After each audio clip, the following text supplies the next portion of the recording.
This is Sg2 Perspectives, a conversation with Sg2 experts and industry thought leaders about the biggest trends in healthcare and what we expect that's going to mean for the future of healthcare delivery. The impact of gene therapies are extremely exciting. There are a lot in that pipeline that can have a big impact on utilization. We think about that utilization in a couple of ways. One is the utilization of the treatment itself. Sickle cell, for example, requires an almost 2-month impact on length of stay. We also are watching the uptake rate. So it is pretty labor intensive, both on an administrative side as well as a clinical side, to provide these types of treatments to patients in many cases. Hello and welcome to Sg2 Perspectives. I'm your host, Tori Richie. Today, we are going to talk about pediatrics, and I've got our two experts here with us, Karyl Kopaskie and Dionne Dela Cruz. Thank you for joining today. Hello, thanks, Tori. We've done a series of Impact of Change podcasts to bring in the 2024 National Demand Forecast release. I want us to just have a conversation about the pediatrics forecast and what all goes into that. If we are thinking about the overall forecast, the key pediatric changes that took place in the forecast this year, Karyl, could you expand a bit on what the team had top of mind? We were watching a couple of different things on the RSV vaccine and preventative side of things, behavioral health, gene therapy. These were all areas where innovation and changes in where we're building, where we're thinking had a big effect on how we were projecting. Dionne, do you want to share a little bit of that overall projection that we landed on, considering all these different pushes and pulls? Yeah, I would love to. Each year, we develop pediatric forecasts from the ground up. We have our children's hospital inpatient forecast that's built specifically for children's hospitals. We have our non-children inpatient forecast, and we also have a peds outpatient forecast as well. On the inpatient side, there were some very interesting trends that are impacting children's hospitals and also interesting trends that are shifting care between sites. At children's hospitals, we project that discharges will be flat throughout the decade at 1% in the 5-year time frame, and then will softly decline at -1% at the end of the decade. And that short-term growth is really fueled by regionalization trends that we've seen reinvigorated as community hospitals are divesting from inpatient pediatrics. We've also seen inpatient psychiatry capacity increase, meaning that children's hospitals are building and expanding their behavioral health inpatient capacity to meet that strong behavioral health demand, which will shift patients towards the children's hospital. And then by the end of the decade, innovations such as the recent FDA approval of gene therapies are bringing a lot of excitement and hope for children with complex diseases. And there are also other innovations such as the impact of new RSV preventatives, which will greatly alter the trajectory of infectious disease demand, bringing utilization down. So while inpatient discharges will be flat throughout the decade, rising patient acuity will contribute to strong overall children's hospital days forecast at 8%, with behavioral health growing very strongly in days. One feature that impacted the forecast pretty broadly this year were some changes to the population-based projections. We are tracking birth rate decline that has a big impact, especially on those conditions where most of the patients are under 5. In our forecast, we are expecting deliveries to decline 7% over the 10-year timeframe. That's consistent with the resumption of declines we saw in the preliminary 2023 CDC birth rate data. So we are expecting that impact from birth rate decline to continue and persist throughout the decade. We also got an update from our population vendor, Claritas, who helps to populate our population impact factor in the impact of change forecast. We saw that population impact across both inpatient and outpatient is -3 this year compared to an impact of -1 last year. There's 2% more decline from just population impacts alone. And depending upon the condition, depending upon the market, that population effect could be amplified. As we start to roll out these market forecasts coming into the fall, population as an impact for pediatrics is driving a lot of the change that we see between last year's and this year's forecast.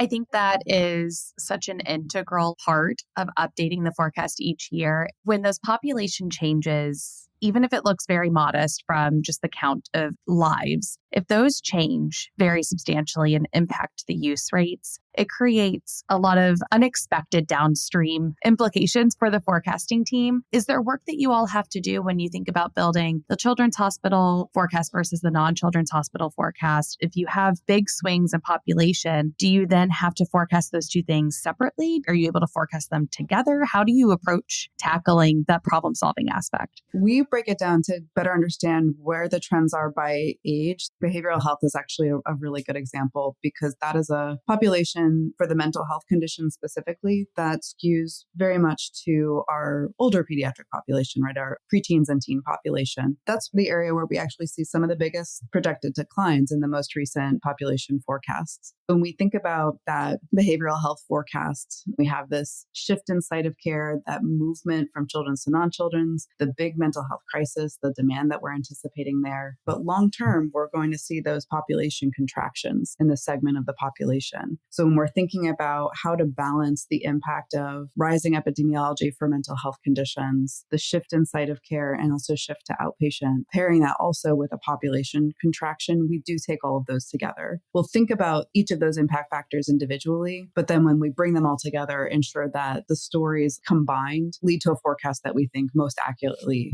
reflects the projections for the next 10 years.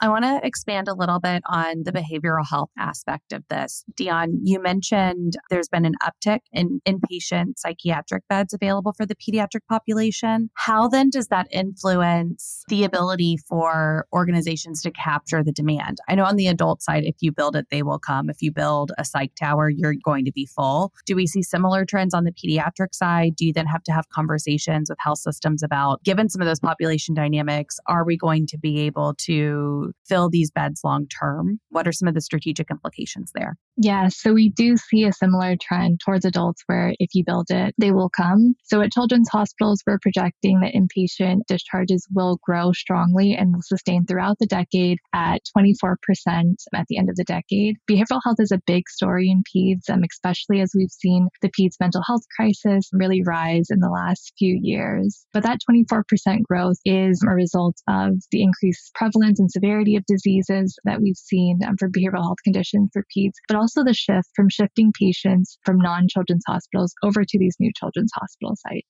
We also see a necessary investment in the outpatient as well to meet that rising need. So we see children's hospitals not only building that inpatient capacity, but also a lot of attention on those higher acuity outpatient services as well. So thinking intensive outpatient, partial hospitalization. We really see demand in behavioral health accelerating across the whole system of care, especially in that first 5 years.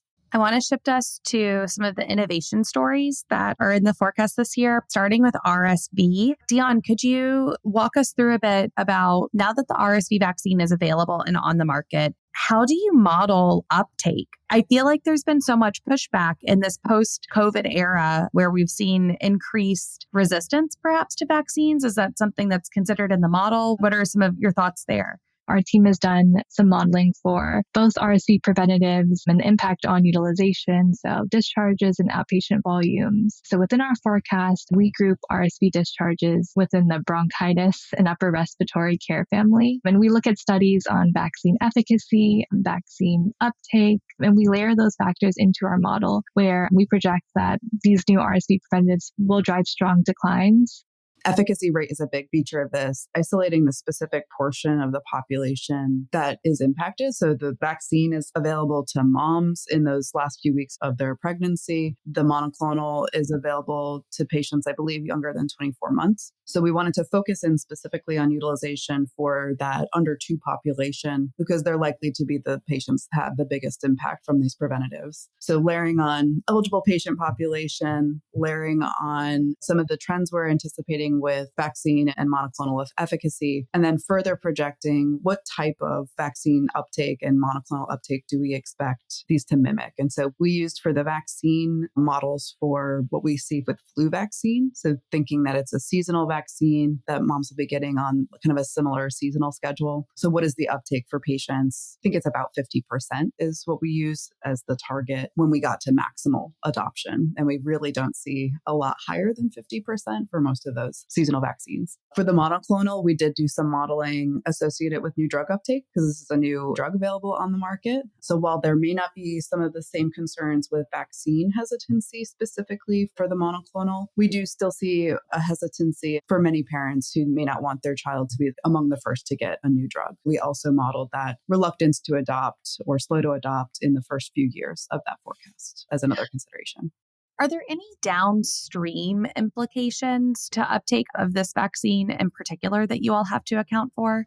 There are some indirect impacts that we project. We know ear infections are commonly associated with viral infections such as RSV. So we do project that RSV preventatives will contribute to declines as well in ear infections. Another innovation that's coming down the pike that we're really excited about are some of the gene therapies, like sickle cell, for example. I know that the first patient for the sickle cell gene modifying therapy is currently undergoing treatment, which is so exciting. I'm curious if you could expand on some of those stories, some of those exciting gene therapy innovations that have been baked into the forecast this year.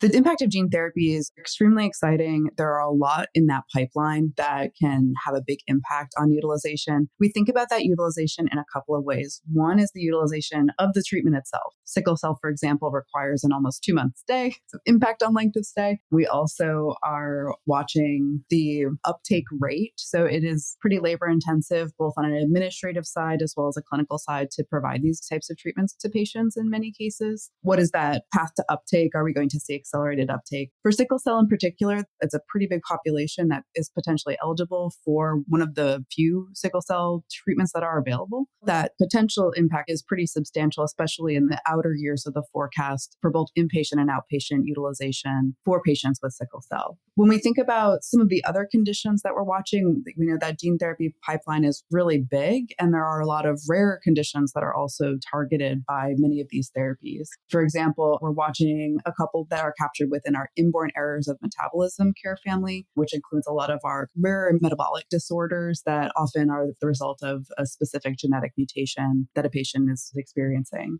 For those, the patient population that's eligible might be pretty small, so the overall effect on utilization for that broader care family may not be the biggest, just because population-wise it's a smaller component. But we are expecting over the decade more and more impacts from these types of conditions, and also more diagnostic efforts. So as we have the tools to treat some of these rare genetic conditions, we're also going to see increasing adoption of diagnostic tools to identify that eligible patient population, similar to what we saw for SMA.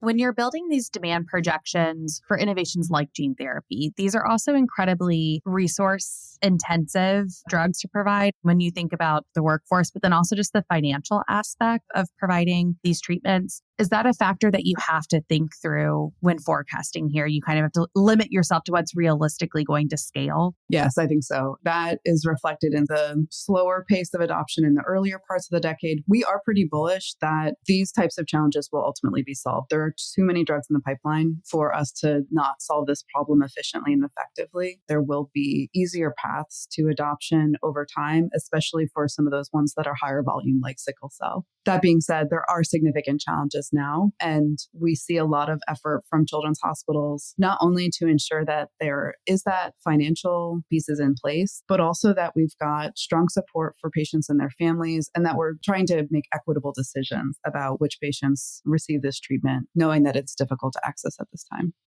I want to shift gears a bit to the undercurrent that has flown underneath the forecast for a number of years, and that is rising patient acuity, coupled then also with access challenges that we're experiencing. That's often a compounding combination for growth that we're seeing. Could you talk a bit about how those trends are playing out in the emergency department? Absolutely. We saw in the post-pandemic ED utilization data a play forward of a lot of the trends that we had been talking about, where lower acuity ED volume shifts to alternative sites throughout the system of care. In this year's forecast, we've actually pulled back quite a bit on the shift of lower acuity ED visits, because we think a lot of what has shifted is concentrated in that urgent visit. And what's coming to the ED now is a higher acuity patient. With population impacts in the back of our mind, we are expecting the emergent visits, so those higher acuity ED visits, to track pretty close to 1% over the 5-year time frame, and only dipping down to minus 1%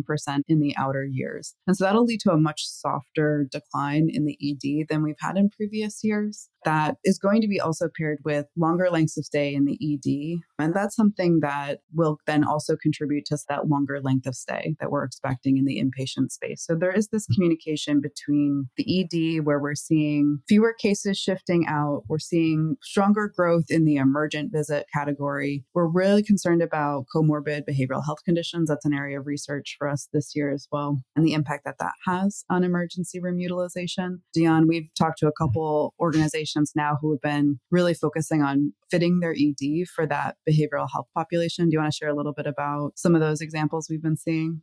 A lot of children's hospitals are investing in behavioral health capacity or ways to serve behavioral health patients in the ED. So we were just at CS Mott in Michigan, where we saw their ED. There are these convertible rooms with this door that comes down that hide all the traditional medical equipment to be able to serve the behavioral health patients in those rooms. There are also different ways we've seen children's hospitals create alternatives, such as behavioral health urgent care, having those dedicated walk-in crisis centers for patients to help decant that behavioral health capacity in the ED.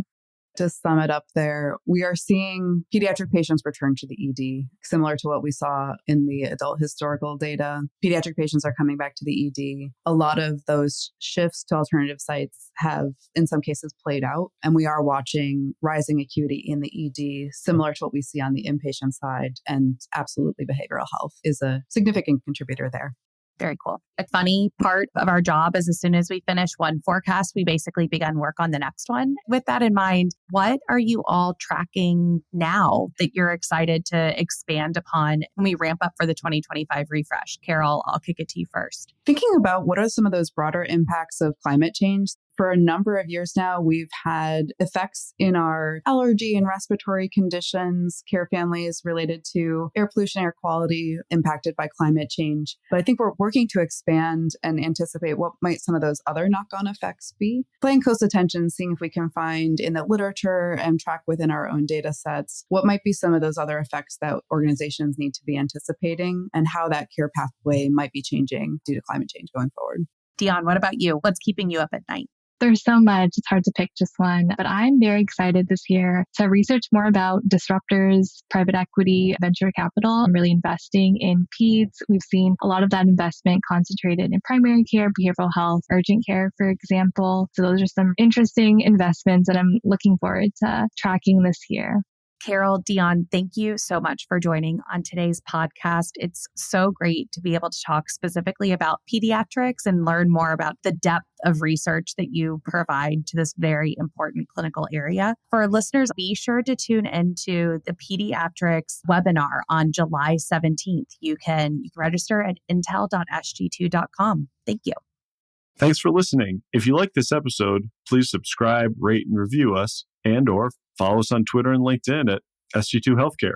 And if you want to talk more about innovative healthcare strategies, you can always email me at sg2perspectives@sg2.com. Finally, SG2 is a Vizient company, and there are a bunch of Vizient podcasts that you might like. You can find them at Vizient /podcasts. Have a great day.